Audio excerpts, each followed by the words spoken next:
Good morning, students. In previous video, we understood the leaching of alumina, especially bauxite. We understood how silica and other type of impurities like iron, titanium oxide present in bauxite are removed from it, and how the pure alumina or bauxite ore get dissolved in a special solution made up of 40% sodium hydroxide.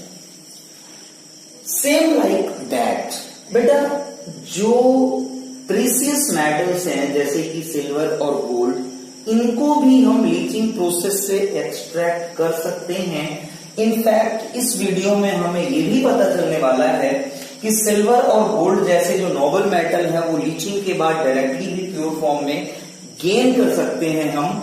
Alumina के case में, bauxite के case में specially बेटा हमने ये देखा कि हमें Al2O3 ही प्योर फॉर्म में मिल रहा है। उस प्रोसेस में ऐसा नहीं हुआ कि हमने लीचिंग करवाया और हमें प्योर एल्यूमिनियम मिल गया, है ना।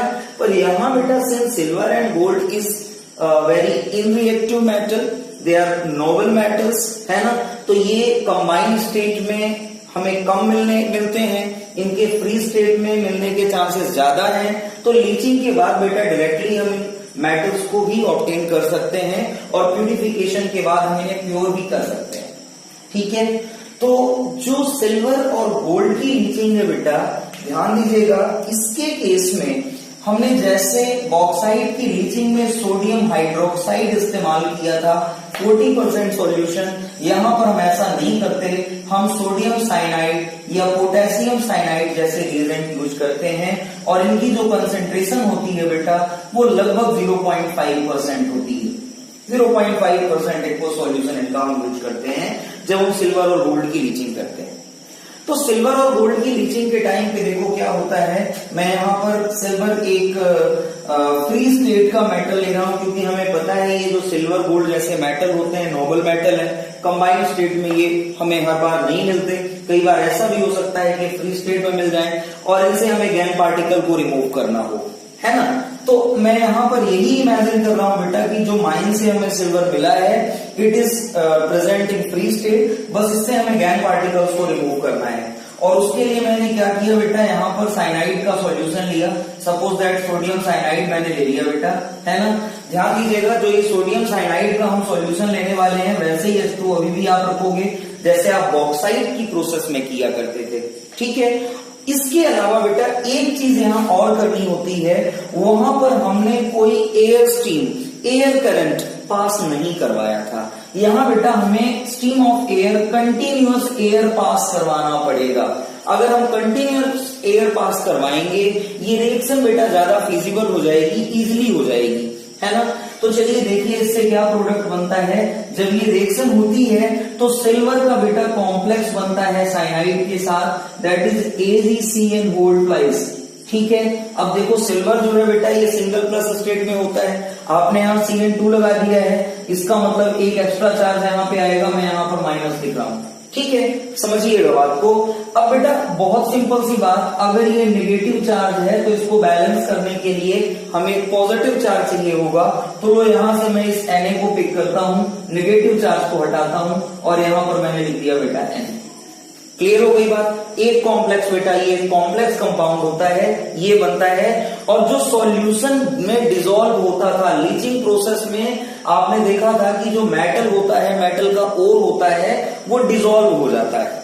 तो ये जो यहाँ कॉम्प्लेक्स बना है बेटा ये डिसॉल्व हुआ सब फॉर्म है, ठीक है, ये सॉल्यूशन में डिसॉल्व हुआ सब्सटेंस है और इसके साथ बेटा बनेगा सोडियम हाइड्रोक्साइड, ठीक है। मैं इस रिएक्शन को बैलेंस कर देता हूं, 4 मॉलिक्यूल्स ऑफ Ag ले लेता हूं मैं, 8 मॉलिक्यूल्स ऑफ सोडियम साइनाइड ले लेता हूं, 2 मॉलिक्यूल्स ऑफ H2O। तो अभी बेटा ये रिएक्शन बैलेंस हो जाएगी, 4 molecules of sodium and sodium E।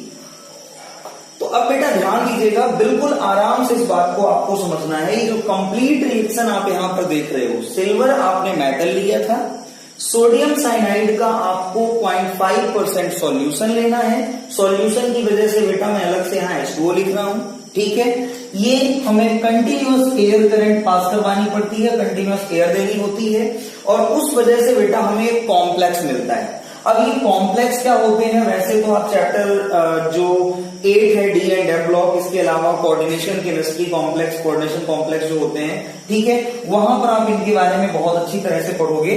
लेकिन फिर भी अभी बेटा आप इतना जान लो कि कॉम्प्लेक्स कंपाउंड वो कंपाउंड्स हैं जहां पर अनपेयर्ड या वैकेंट ऑर्बिटल में कोई non metallic species electron pair donate करती है। आज तक आपने ये सीखा है कि मेटल हमेशा इलेक्ट्रॉन डोनेट करता है और आयनिक कंपाउंड बनाता है, लेकिन बेटा ये एक कॉम्प्लेक्स कंपाउंड है और कोऑर्डिनेशन कंपाउंड इसको हम बोलते हैं, क्योंकि यहां पर ये जो साइनाइड है ये सिल्वर के साथ कोऑर्डिनेशन बॉन्ड बना रहा है। ठीक है, तो ये कॉम्प्लेक्स कंपाउंड होते हैं, बहुत स्टेबल होते हैं बेटा ये, इनके बारे में हम कोऑर्डिनेशन केमिस्ट्री में सीखेंगे, थोड़ा सा बहुत अच्छे से इनको हमें जानना है वहां पे। अभी आपको ये ध्यान रखना है कि कॉम्प्लेक्स कंपाउंड इसलिए है क्योंकि here silver is getting electrons from cyanide, या ऐसा समझ लो कि जो सिल्वर के वैकेंट ऑर्बिटल्स हैं, अनपेयर्ड ऑर्बिटल्स हैं, वहां पर साइनाइड का इलेक्ट्रॉन अपनी पोजीशन ऑक्यूपाई किया। ठीक है, तो ये बेटा एक रिएक्शन बनी किसके लिए, सिल्वर की लीचिंग के लिए। मैं इसको सेम टू सेम एक पैटर्न में बना देता हूं। जैसे मान लो आपके पास गोल्ड होगा तो उस केस में भी आपको कुछ ऐसी इक्वेशन फॉलो करनी है कि मैंने सिल्वर की जगह पर ये मेटल एम रख दिया, that is 4m plus sodium की जगह पर आप साइनाइड भी लिख सकते, पोटेशियम भी ले सकते हो, तो इसीलिए मैं यहाँ 8 मॉलिक्यूल्स ऑफ Cn माइनस लिख रहा हूं, plus 2 molecules of H2O plus O2 will give a complex. कैसा कॉम्प्लेक्स होगा बेटा, वो MCN होल ट्वाइस माइनस। अब इस माइनस को डिसअपियर कर सकते हो आप, यहां पर कोई मेटल रखिए, जो मेटल आपको मिलेगा साइनाइड से, plus 4 molecules of OH minus. यहां एक बार फिर से बेटा OH माइनस के चार्ज को आप डिसअपियर करोगे, पोटेशियम या सोडियम जो भी आपने यहां पर यूज किया है उसको रखिए। तो चलो इसी स्केलेटन को यूज करते हुए हम गोल्ड की लीचिंग के बारे में सीखते हैं। गोल्ड की लीचिंग करके देखते हैं कैसे होगी। मैं 4m की जगह पर Au रख देता हूं, that is gold, 4 molecules of Au plus, चलो इस बार सोडियम साइनाइड की जगह पे हमने 0.5% पोटेशियम का सॉल्यूशन ले लिया, तो दैट इज KCN। ठीक है, plus 2 molecules of H2O plus O2। तो क्या प्रोडक्ट मिलेगा बेटा, यहां हमें, हमने उस चार्ज को डिसअपियर करना है, पोटेशियम साइनाइड यूज किया है हमने, तो यहां पे मैं K ले लेता हूं। ठीक है, ब्रैकेट स्टार्ट किया, मेटल की जगह पर गोल्ड आएगा क्योंकि आपने गोल्ड ले रखा था। ठीक है, Cn होल ट्वाइस, और अब यहां चार्ज लगाने की जरूरत नहीं क्योंकि उस चार्ज को तो आपने पोटेशियम से बैलेंस कर दिया, प्लस 4 मॉलिक्यूल्स ऑफ OH की जगह पर क्या लिख सकते हो आप, 4 मॉलिक्यूल्स ऑफ KOH। क्लियर हो गया। तो ऐसे बेटा हम गोल्ड की लीचिंग कर सकते हैं। सिल्वर बेटा कई बार हमें कंबाइंड स्टेट में भी मिलता है, जैसे सिल्वर ग्लास का नाम आपने सुन रखा है जब हम कोर की लिस्ट प्रिपेयर कर रहे थे, तो सिल्वर ग्लास का फॉर्मूला क्या होता है, Ag2S। अब इसकी लीचिंग बेटा और आसान हो गई, कैसे, हमें बस यहां पर क्या लेना होता है, साइनाइड सॉल्ट किसी का भी, या तो पोटेशियम या सोडियम का, और ये 4 मॉलिक्यूल्स आप लोग। ठीक है, अलग से यहाँ H2O और ऑक्सीजन लिखने की जरूरत नहीं। देखो क्या कॉम्प्लेक्स बनेगा, बिल्कुल वैसा का वैसा कॉम्प्लेक्स के मेटल में आपने क्या ले रखा है बेटा, सिल्वर, साइनाइड के साथ इसका कॉम्प्लेक्स कंपाउंड बनेगा, that is Cn whole twice, bracket close किया। ठीक है, मैं इसको बैलेंस करने के लिए यहाँ 2 लिख देता हूं। ठीक है, अब देखो बेटा ये जो 4 में से 2 के बच्चे वो इस सल्फर के साथ क्या बनाएंगे, K2S। इसी टाइप से बेटा अगर आपने सोडियम लिया होता तो Na2S बन जाता।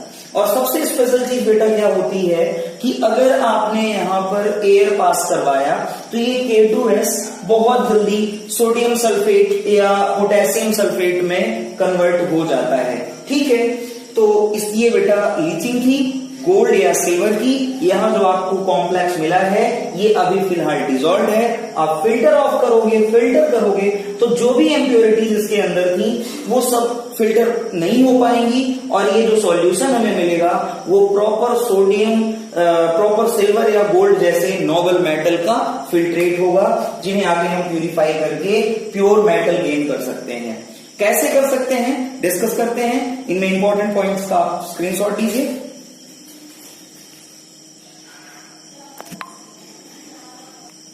ओके फाइन बेटा। तो क्या सीखा आपने अभी तक कि सिल्वर और गोल्ड की लीचिंग के लिए हमें सोडियम साइनाइड या पोटेशियम साइनाइड जैसे सॉल्यूशन की जरूरत होती है, और ये मेटल्स डिसॉल्व होने के बाद एक कॉम्प्लेक्स बनाते हैं। उन कॉम्प्लेक्स का जो आपने फॉर्मूला देखा वो कुछ कैसा था, इस टाइप का कि अगर मान लो मैंने सिल्वर ले रखा है तो ये बनेगा NaAgCN गोल्ड ट्वाइस, है ना। अगर मान लीजिए आपने गोल्ड ले रखा है तो ये फॉर्मूला कुछ ऐसा हो जाएगा, Ag की जगह पर आप गोल्ड लिखोगे, ठीक है, Cn गोल्ड ट्वाइस। क्लियर। क्या नाम होगा बेटा इसका? सोडियम डाइसाइनो अर्जेंटेट, इसका नाम होगा पोटेशियम डाइसाइनो ऑरेट। ये नॉमेनक्लेचर बेटा हम नेक्स्ट कोऑर्डिनेशन केमिस्ट्री में इनका नॉमेनक्लेचर भी आप सीखोगे, ठीक है। अभी फिलहाल आपको याद रखना है इट इज सोडियम डाइसाइनो अर्जेंटेट, ठीक है। इसका बेटा साथ में ऑक्सीडेशन स्टेट भी लिखना जरूरी होता है, ठीक है।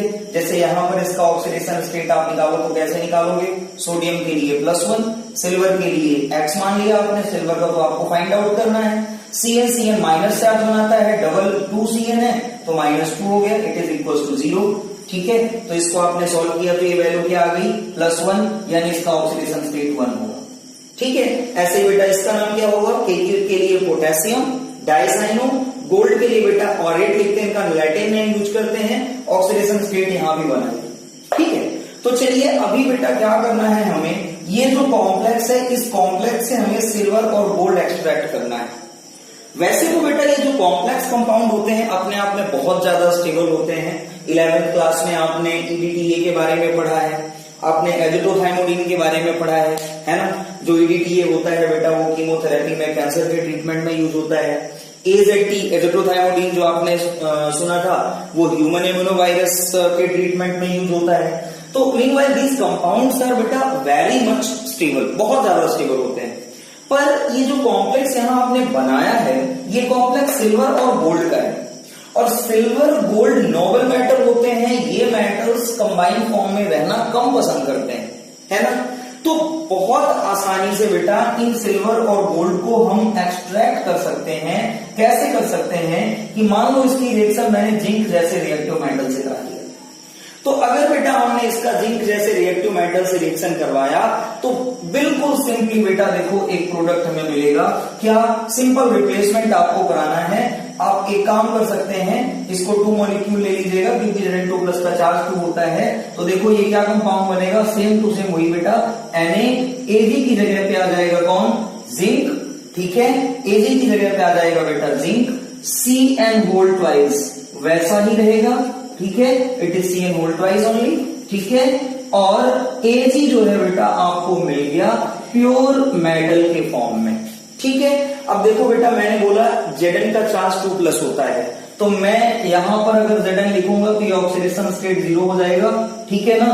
तो इसका मतलब ये जो सोडियम यहां पर दिख रहा है बेटा ये आपको चार्ज करने की, आप चार्ज बैलेंस करने की जरूरत नहीं है, इसीलिए बेटा मैं इसको Na2 लिख रहा हूं, ठीक है ना। Why Na2? क्योंकि अब इसका जो खुद का ऑक्सीडेशन स्टेट +2 हो जाएगा, है ना। तो जिंक के +2 को यहां से ही बैलेंस कर देगा। सेम टू सेम बेटा यहां पर आप ऐसा कर सकते हो, इसके साथ भी आपने जिंक लिया, ठीक है, जिंक लिया, गोल्ड को ये रिप्लेस करेगा, प्रोडक्ट बन जाएगा K2ZnCn होल ट्वाइस, ठीक है, और 2 मॉलिक्यूल्स ऑफ गोल्ड आपको मिल गए। क्लियर हो गई बात बेटा। तो अगर मान लीजिए आपके पास लीचिंग प्रोसेस में सिल्वर और गोल्ड का कॉम्प्लेक्स मिलता है तो इससे आप डायरेक्ट प्योर मेटल गेन कर सकते हो। कैसे? किसी एक्टिव मेटल से इनकी रिएक्शन करवा के। जब बेटा आपने इसकी लीचिंग करवाया था, जब इन कॉम्प्लेक्सेस को आपने बनाया था तो आपने इस मेटल का ऑक्सीडेशन करवाया था, क्योंकि Ag वहां पर 0 ऑक्सीडेशन स्टेट में था। आपने अभी ऑक्सीडेशन स्टेट निकाला, +1 आया, तो यानी आपने इसका ऑक्सीडेशन स्टेट इंक्रीज किया, इसको ऑक्सीडाइज किया। लेकिन जब बेटा आप इस कॉम्प्लेक्स से प्योर मेटल को फाइंड आउट करते हो तो दोबारा देखो इनका जो ऑक्सीडेशन स्टेट है वो 0 हो चुका है ना। तो यहां पर आपने क्या किया है, इनका रिडक्शन किया है। क्लियर हो गया सभी को? जब आपने कॉम्प्लेक्स बनाया तो आपने इसका ऑक्सीडेशन करवाया था, और जब इस कॉम्प्लेक्स से आपको प्योर मेटल मिला तो आपने इसका रिडक्शन करवाया। क्लियर है? तो लीचिंग यहां से बेटा कंप्लीट होती है। मिलते हैं नेक्स्ट वीडियो में। Thank you.